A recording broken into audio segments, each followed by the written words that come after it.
Assalamualaikum warahmatullahi wabarakatuh. Halo semuanya, perkenalkan, nama saya Flora Rizky Abelia. Saya merupakan mahasiswa Universitas Sriwijaya, program studi Manajemen Informatika.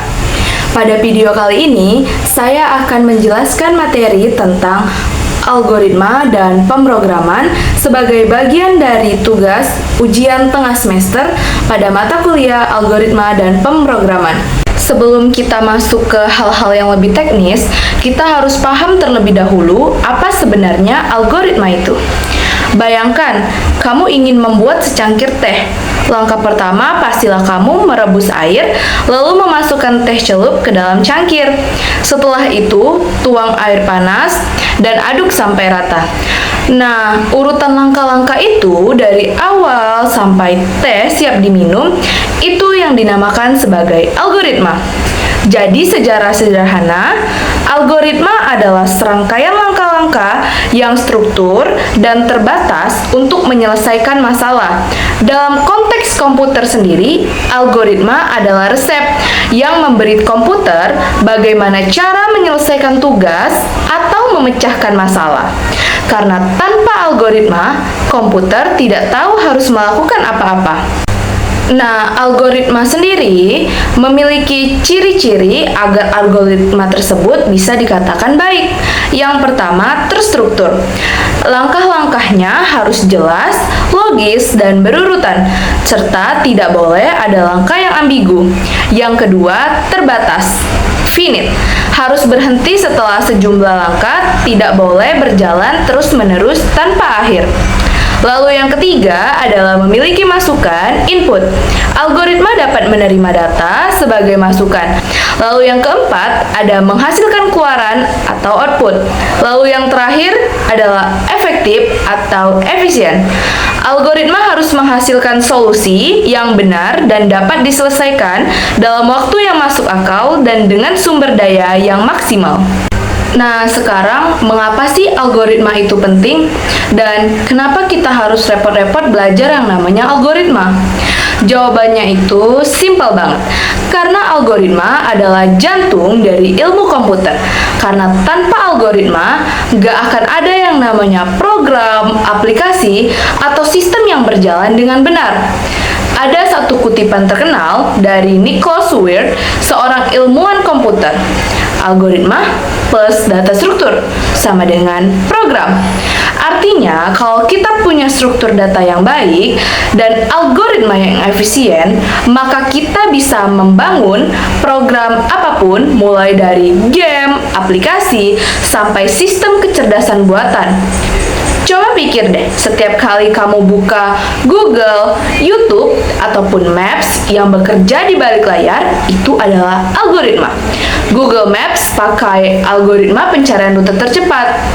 Jadi, belajar algoritma bukan cuma supaya bisa untuk ngoding, tapi juga supaya kita bisa berpikir logis dan sistematis.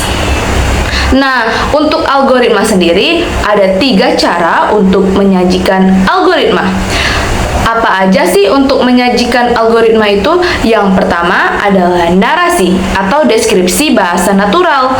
Di narasi ini menjelaskan langkah-langkah algoritma menggunakan bahasa sehari-hari.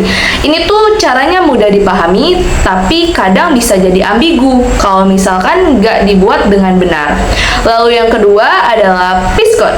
Menuliskan algoritma dengan bahasa yang lebih terstruktur, mirip bahasa pemrograman, tetapi tidak terikat pada aturan sintaksis tertentu.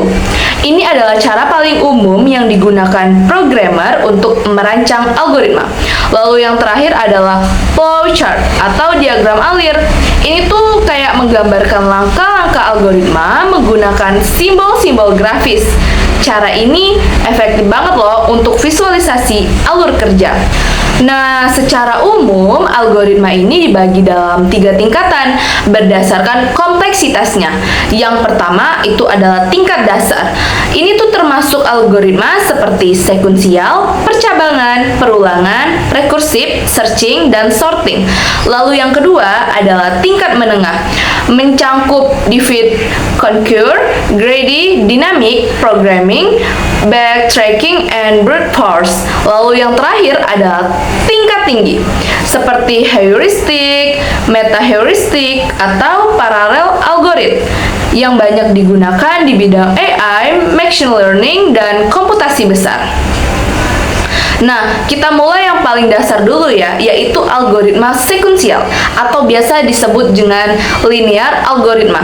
Algoritma ini menjalankan langkah-langkah secara berurutan satu demi satu, dari awal sampai akhir, tanpa ada percabangan ataupun perulangan, ibaratnya seperti mengikuti resep makanan. Kamu nggak bisa lompat ke langkah keempat sebelum menyelesaikan langkah pertama. Contohnya itu kayak menghitung luas persegi panjang. Lalu yang kedua adalah algoritma percabangan. Percabangan memungkinkan komputer untuk mengambil keputusan berdasarkan suatu kondisi. Untuk algoritma percabangan sendiri itu dibagi menjadi 4. Yang pertama, algoritma percabangan if. Lalu yang kedua adalah algoritma percabangan 2, ketiga algoritma percabangan majemuk, dan terakhir adalah algoritma percabangan bersarang. Algoritma perulangan. Kalau percabangan membuat program bisa memilih, maka perulangan membuat program bisa mengulang tugas yang sama berulang kali tanpa harus menulis kode yang sama. Secara umum, proses perancangan algoritma terdiri dari 6 tahapan utama. Yang pertama adalah memahami masalah. Lanjut ke tahap kedua, yaitu menganalisis masalah. Setelah itu, yang ketiga adalah menyusun algoritma. Hasil analisis dituangkan menjadi langkah-langkah yang jelas.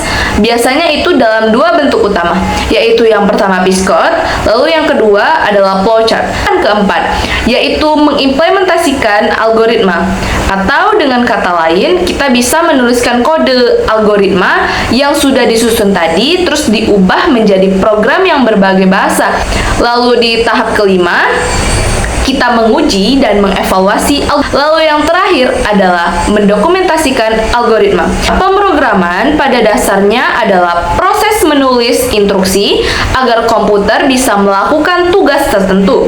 Komputer tidak bisa berpikir sendiri, jadi kita perlu memberikan langkah-langkah logis dan struktur supaya hasilnya sesuai yang diinginkan.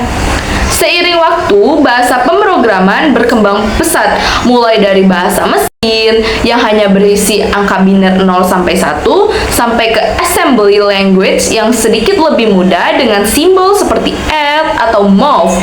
Hingga akhirnya muncul bahasa tingkat tinggi seperti Fortran dan COBOL yang lebih mudah dibaca oleh manusia. Dan disinilah lahir percabangan paradigma imperatif vs deklaratif. Nah, imperatif itu merupakan turunan dari assembly, Fortran, dan COBOL. Fokusnya itu pada instruksi yang berurutan. Yang kedua adalah deklaratif. Deklaratif ini terfokus pada spesifikasi masalah, bukan instruksi step by step. Jadi ini tuh lebih dekat ke cara berpikir manusia. Nah, untuk evolusi imperatif programming itu ada yang pertama, procedural programming. Program ini tuh dibagi menjadi proses atau fungsi. Yang kedua, struktur programming. Ini tuh diperkenalkan oleh Edgar Jettra 1968. Lalu yang ketiga ada OOP, Object Oriented Programming. Lalu yang keempat, Event Driven Programming. Lalu yang kelima, Concurrent and Parallel Programming. Ada yang namanya multi paradigma imperatif, bahasa modern yang menggabungkan berbagai paradigma. Pemrograman terstruktur adalah teknik penulisan program yang menggunakan prinsip top-down design dengan memecah program besar menjadi modul atau prosedur kecil yang saling berhubungan. Di alur kontrol C++. Nah, di alur kontrol secara default, kode program ini dieksekusi secara berurutan dari baris pertama hingga terakhir. Dalam banyak kasus, perlu mengubah alur eksekusi supaya program bisa mengambil keputusan, melakukan perulangan, atau melompat ke bagian kode tertentu. Nah, mungkin itu aja penjelasan aku mengenai materi, algoritma, dan pemrograman. Akhir kata, aku ucapkan wassalamualaikum warahmatullahi wabarakatuh.